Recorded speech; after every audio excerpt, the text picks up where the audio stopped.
In fact, Biafra was the first place that I discovered on the African map. And from early 68 to 70, I was listening to every bulletin in English and in French, taking notes on what was happening, trying to find out exactly the, push and return and learning names that I didn't know, like Oweki, Onisha, Umahia, and so on, until I saw it for real. After I met my husband, and I went to Igbo land in 1972. And I remember one of the first shocks I had, apart from discovering the burnt down and destroyed UNM, was to see the vehicles carbonized, in Abagana. And yeah, sorry, my accent is bad. And I will never forget all these things. But people were very, very happy, I remember that. And probably happier than what they are now, sometimes. And so the war meant a lot to me.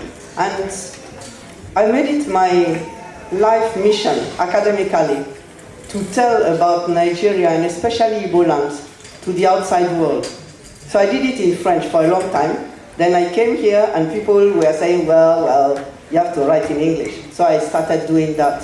And the day I met Father Izani, I found this, he was really my brother, because he had exactly the same idea, And I was very, very happy that I could write the foreword to In Biafra, Africa Died.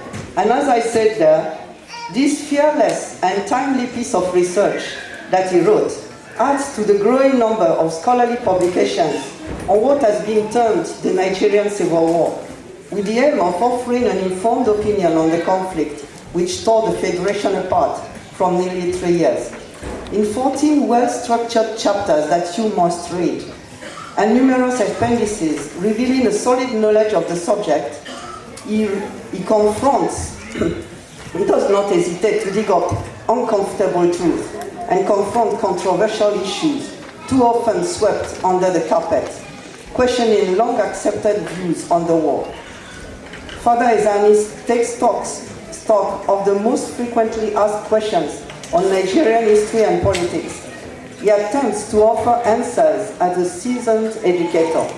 And in order to do that, he revisits widespread reading of the events leading to the conflict and draws lessons from the war experience and its aftermath, thus contributing to a deeper understanding of the reasons for the cracks that now threaten Nigeria's future.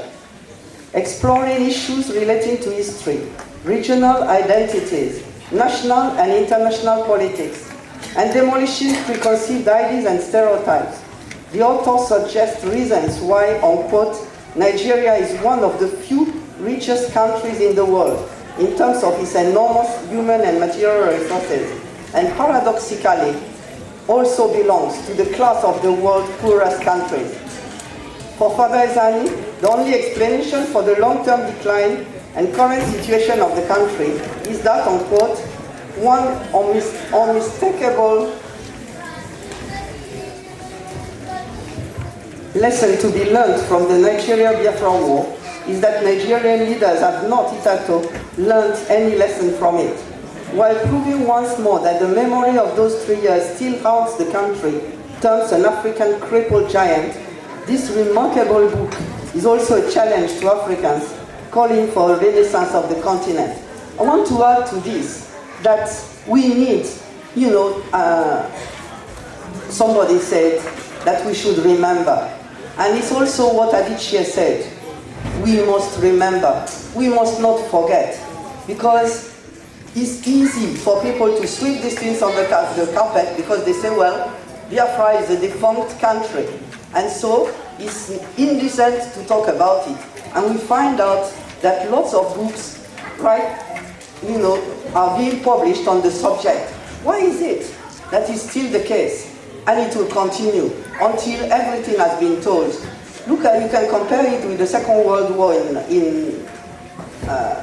its aftermath, like in France, where I come from. People continue writing. People need to tell. And there is no shame, because many people don't want to hear. They say it's not convenient. It's not politically correct. Don't say this and don't say that. You must say, you must write. Everybody that has the possibility should do.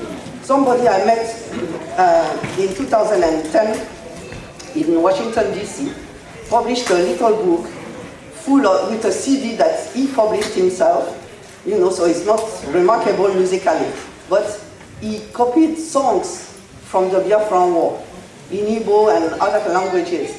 And these are very important things that have been added to the treasure. So the truth must continue being told. And also, like I said before when I met you once, people continue talking in your language, learning the language, because the language and the culture go together. Thank you.